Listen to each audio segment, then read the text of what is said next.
What's up, y'all? This is Chad from River Breeze Outdoors, and this is going to be a video on chanterelle mushrooms and how to preserve them when you have a lot of them.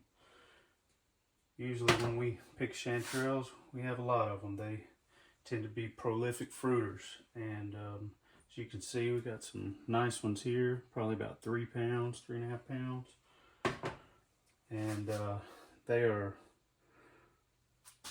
cleaned off very well. We rinse them off, and I rinse them over a bowl,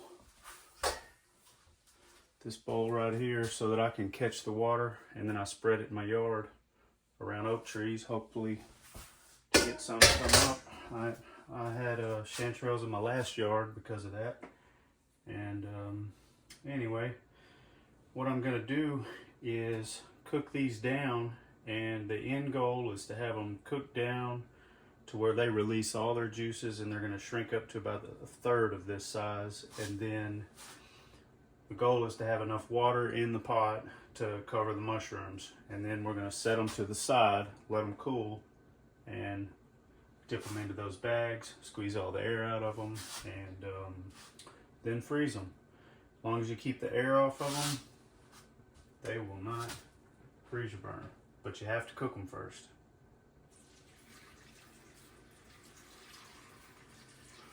So I'm going to start by adding 2 quarts of hot water, 2 quarts or 1,800 milliliters, and I'm trying to get a good bit of water. I can see it's about this deep. So, all right, I'm going to put a lid on it. And you don't want to add any oil or butter at this point. You just plain water on clean mushrooms, and the really big ones, you want to break them up into some smaller pieces. We like big mushrooms, so I leave a lot of them whole.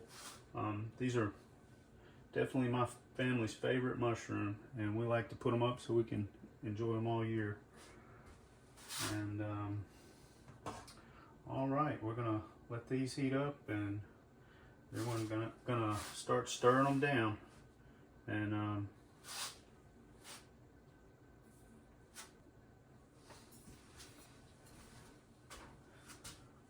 all right, you can already see how they've sunk down a little bit, and it's been about 5 minutes.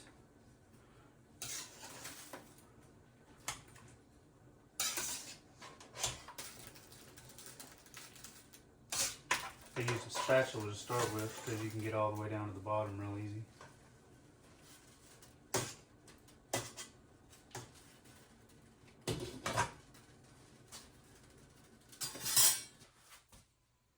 Alright, it's been about 10 minutes, and as you can see, it's just now starting to bubble up a little bit. It'll get a lot of foam on them if you let them boil too fast, but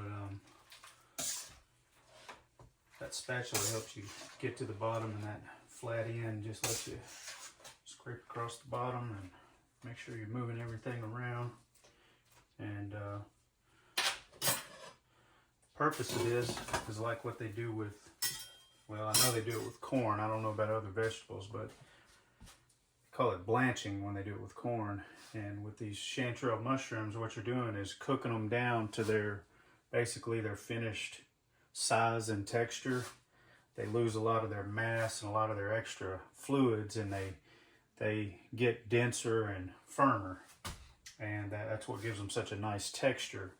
Well, if you freeze them without cooking them first, they're going to turn to mush on you, and they're going to lose all that nice texture. So this preserves the texture and the flavor, and as long as you have enough broth in them, it will keep the oxygen off of them, which will keep them from freezer burning.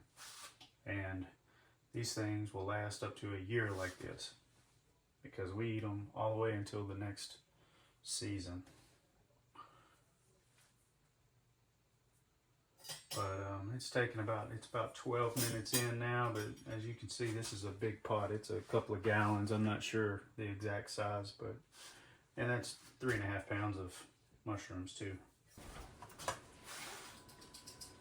All right, it's about 15, 16 minutes in, and as you can see, that foam was about to boil out of the pot. Another thing this does, besides preserve the texture when you go ahead and cook these, it also kills off most all of the microorganisms, so it it doesn't spoil in the freezer. A lot of things, if you add to it, like there's nothing but plain water in this, and if you add anything like butter or oil, it's going to cause it to spoil quicker in the freezer, in the deep freeze, excuse me. Yeah, you need to keep these in the deep freeze. But once you get them to a good rolling boil like this, they have they've pretty well cooked, and they have shrunk up. You can see how much they've shrunk. I've got a little bit, I might have a little bit too much water in this, but that's okay, because it's what it is. It's just a rich chanterelle broth, and when you freeze this in all of the broth, when you get ready to eat it, you just get it out of the freezer. You can let them thaw, or you can just put them right in a skillet and put it on low and just let it all melt in the skillet. And what you want to do is cook that juice out of it, because that's the broth, and it's just going to leave behind a lot of all the rich flavor. So definitely don't pour the juice off of them, when it's time to eat them and you thaw them out. Definitely want to save that juice, use it in your cooking, because it's where a lot of that rich flavor is at. And I'm just letting this go for 2 or 3 minutes, and just to be sure, I'll probably let it go for 2 more minutes. That'll be 20 minutes start to finish from when I put it on, when I turn the stove on. So it's quicker to do it like this in one big pot, in one big batch, because if you do it in small pots or small skillets, you'll have to set it to the side each time and let it cool before you can bag it up. So if you can do it in one big batch, it'll save you time when you're having to process a lot. If you don't have a lot, just do it in a whatever small pot that you can really crowd in there with them. You don't want to have them loosely in the pot. You want to use a small, whatever size pot you need to really crowd the mushrooms in. And no oils, no seasoning. And that is what will preserve them for up to a year in their own broth.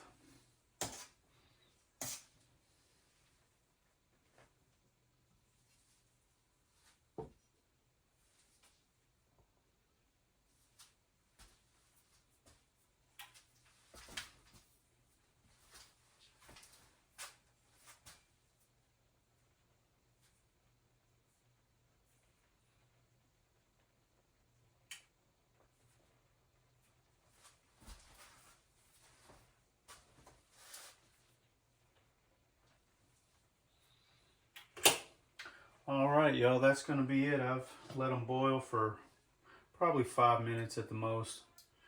And I'm going to put that lid back on them. And I'm going to take them off the heat and just let them cool. And then we'll come back after they're completely cooled off and bag them up. Alright, y'all, I'll let these things cool all day. When you do a big pot like this, it's going to take 5 or 6 hours to cool down. So I mowed the yard, went to the store. Alright.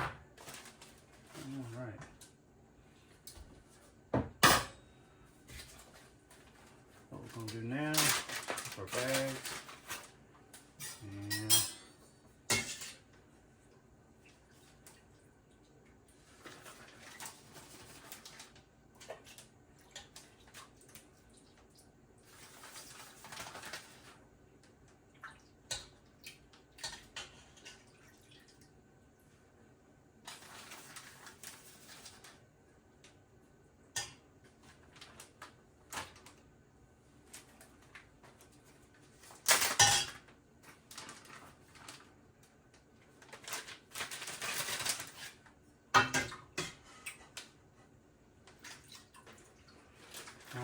this is basically all you do. I'm putting about a scoop for the 3 people that live in my house. There's 3 of us, so I'm trying to portion it out a little bit. And what you're going to end up wanting to do is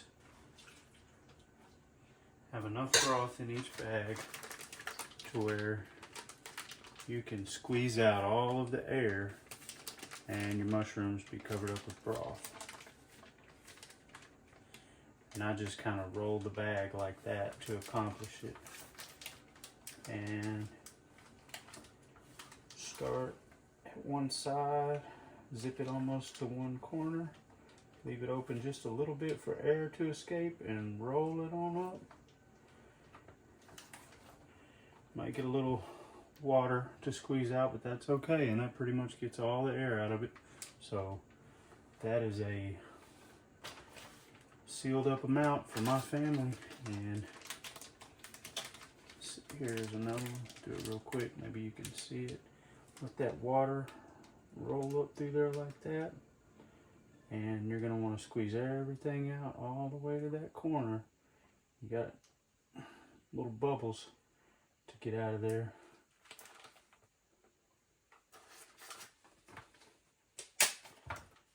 Yeah, I'm going to do that again because I didn't like it. Once again, I'm going to kind of tilt it to let all that water push the air to one corner. If a little comes out and drips, it's okay. You're just trying to get nearly all the air out of it, but I'm not going to make you watch me do the rest. That's all you do. Then I arrange them, dry this out, and arrange them in here how I want them. Put them in the deep freeze. Just stack them in there like that, basically. And put them in the deep freeze. Let them freeze up. That's it. Hope that helps. And one more thing I forgot to say earlier. When you're washing these things, if you use a soft bristle toothbrush, it will help you out tremendously. Thank you guys for watching, and God bless you.